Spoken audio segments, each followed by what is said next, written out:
Hey, welcome back to the VET S.O.S podcast presenting Operation Startup. And remember, don't drown in the sea of transition. Grab the VET S.O.S Lifeline. Operation Startup is proud to be affiliated with the Neil Haley Show and sponsored by Spirit Point Solution.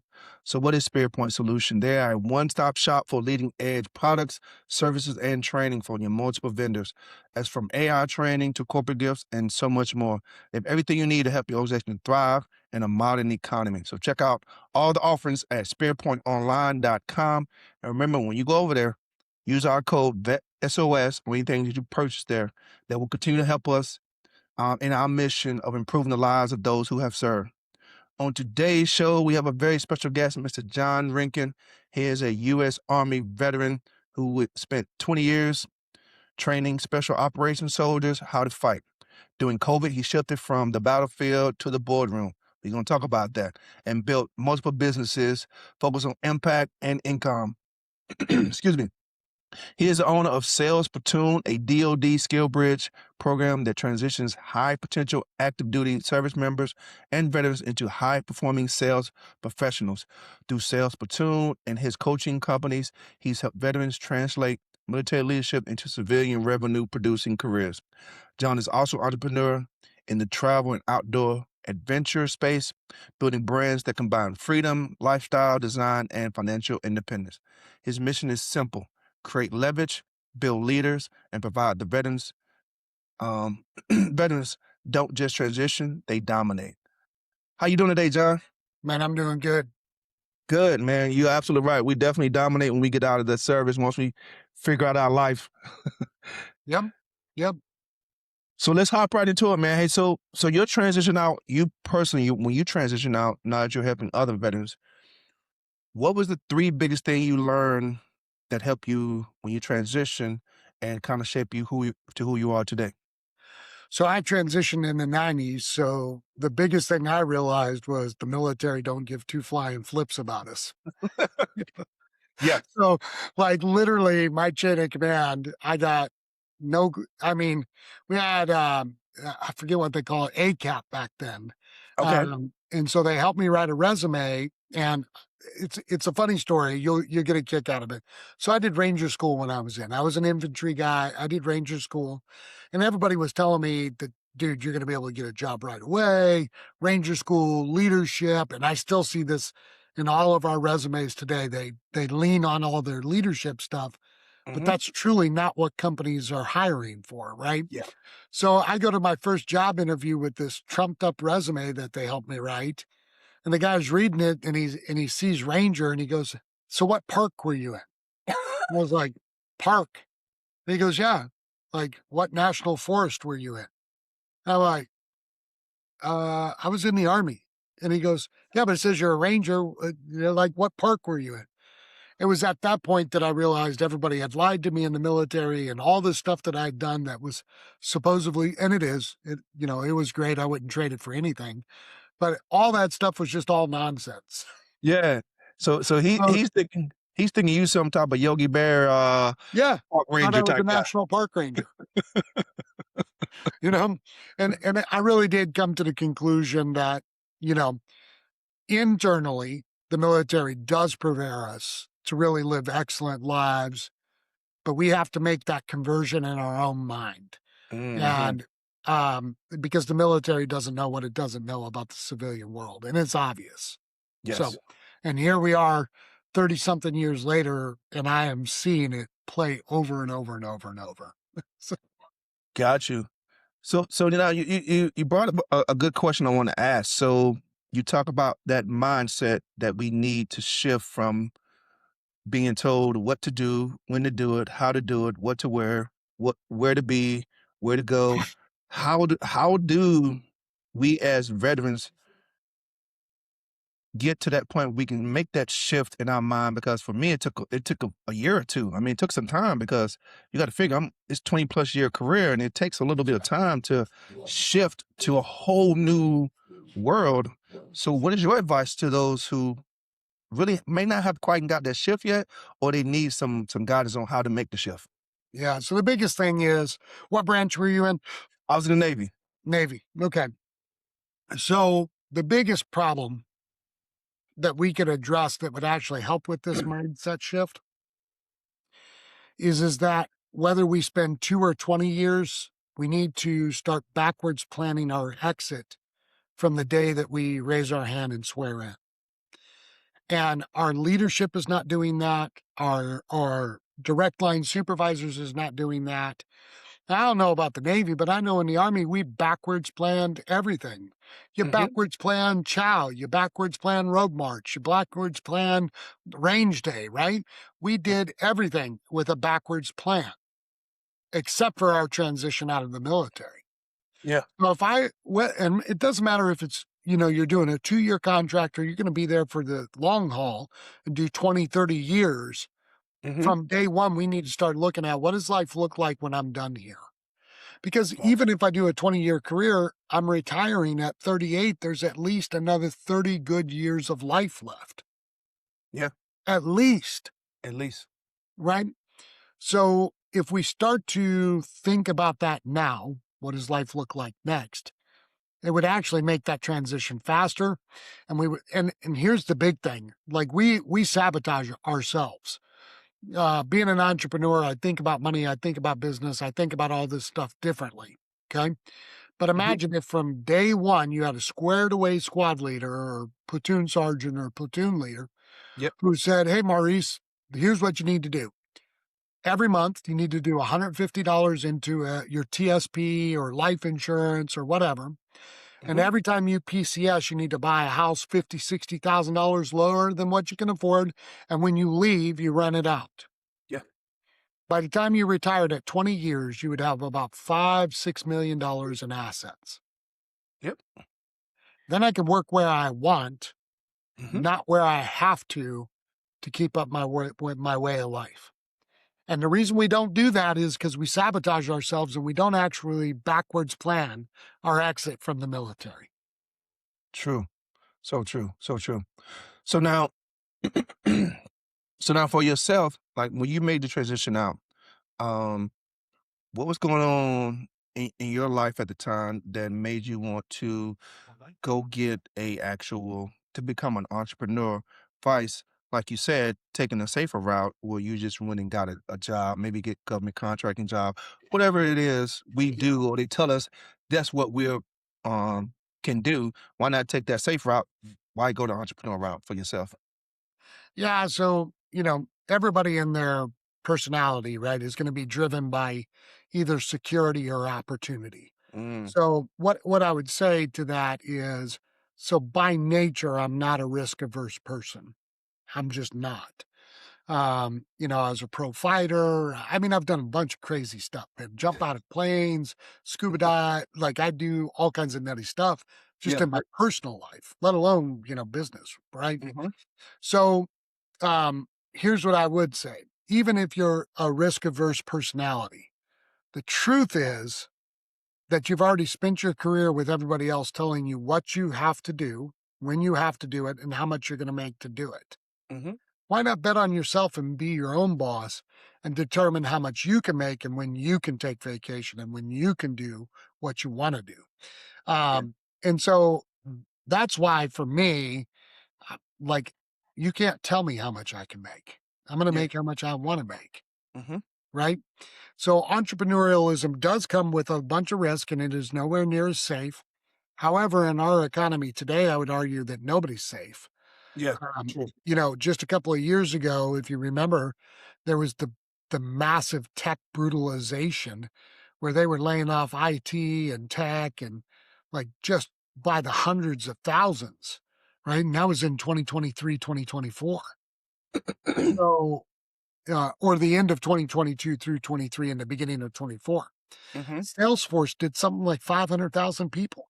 Wow. So there really is no such thing as safety. No. They could terminate you tomorrow for any reason. Absolutely. Absolutely. So now, so now that you're in the thick of it, what's been the driving factor for you to continue to do this on a daily basis and move forward? What kind of lights you up every day? Well, I'll tell you, I had a conversation in 2022. This is what kind of fired me up. After 22 years of war, 2022, well, 21. right? Mhm. I just think that our men and women that have served deserve more than what they're being offered. So the nationwide average right now is $22 an hour. Mhm. Nationwide. The national average baseline income for everybody is $59,000 a year. My opinion is after 20 years of war, we deserve more than that. Yeah. So that's actually what put the fire underneath me to start doing this. And then you look at 22 a day. What are the main reasons why these guys and girls are committing suicide? It's loss of purpose, loss of income, all those kind of things. Somebody knocked on my window. Oh. So, so when we look at that money is a major driving factor in suicide, and I can help people actually make money that they're not going to make other places, like it becomes a real self-serving kind of circle because you can do really great things. And my hope is that by showing them there's a way to make more money than they thought, that we can really alleviate the number of people that are committing suicide and divorce and Yeah. some of these social things that are happening to our tribe that shouldn't be happening. Yeah. Absolutely. Absolutely. Now, you mentioned it before. I mean, we know entrepreneurs are risk takers, and in that taking that risk, there comes some frustration and some obstacles and challenges. So, what's been the most frustrating part about you, for yourself, and then how'd you deal with that? Yeah, I mean, so as an entrepreneur, you don't always know when your next paycheck's coming, right? So as you Absolutely. start to scale, you've got to hire people and then you got to figure out how to pay them. And that's been probably the most frustrating part. Is not really for me because I've done good things. And so, like, if I don't get paid on time, it doesn't always really affect me. Mhm.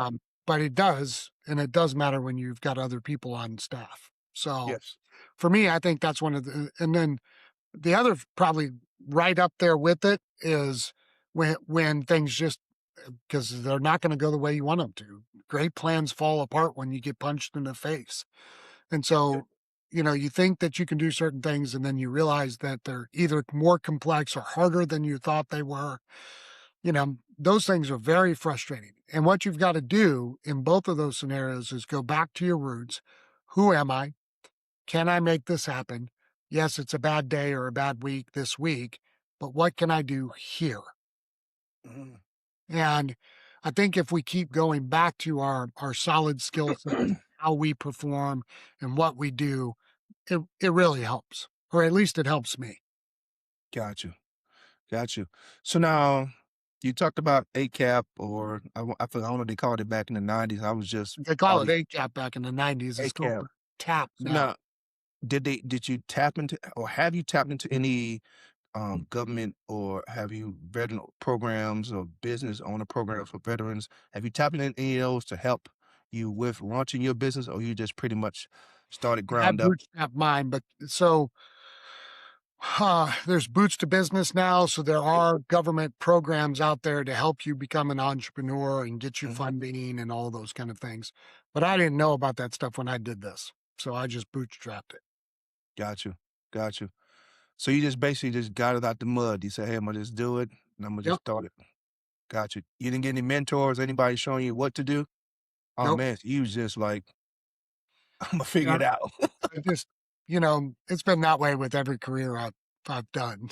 Like, Got you. I haven't had a W two. Like I've been self-employed since 1996, since I got out of the military. Wow. So, like, every time, dude, I tend to take the same route that I took, which is, "Yeah, I'll figure it out." I'll figure it out. Yeah, yeah. But I So would now highly encourage everybody listening not to do what I did. Go find a okay. mentor and make life easier. Yeah, So you heard it here. Don't take John's route. yeah, Find a mentor, get you some guidance. yeah, because 'cause they've got lessons, they've learned stuff, they've done Yeah, stuff, and, even if, they can save you a year of time, that's a lot of money. yeah, So, if you can find somebody that does what you do or what you wanna do, you should definitely go get a mentor, and it's worth the money because 'cause you're not gonna get it for free. absolutely, absolutely. A good friend of mine told me one time, everybody's always looking for the easy button, but the easy button is coaching and mentoring that gets you there faster and quicker. You learn all those lessons that Yep. that person learned to where you can just take their lesson and be like, "Oh, I ain't gotta do that. Let me do this." Yep. So Yep. John, so now tell us about your business, what exactly you do, who you serve, and how your company's maybe a little different than the others out there. Yeah. So what we do is we're a DoD SkillBridge program. So anybody that's getting ready to transition out of the military, we take you, we train you, we help you with resume, interviewing. Then we teach you how to do sales and entrepreneurialism, and then help you either launch your own thing or partner you with a company where you can be a 1099 and your own boss. And we've been doing that since uh, December 2022 is when we started. Um, and man, it's been way harder than I thought it would be, and it's been way better than I thought it would be. So, Got you. and it does. Anytime you're going to be an entrepreneur, man, just know you're the first one in, the last one out. That's just how it works, you know.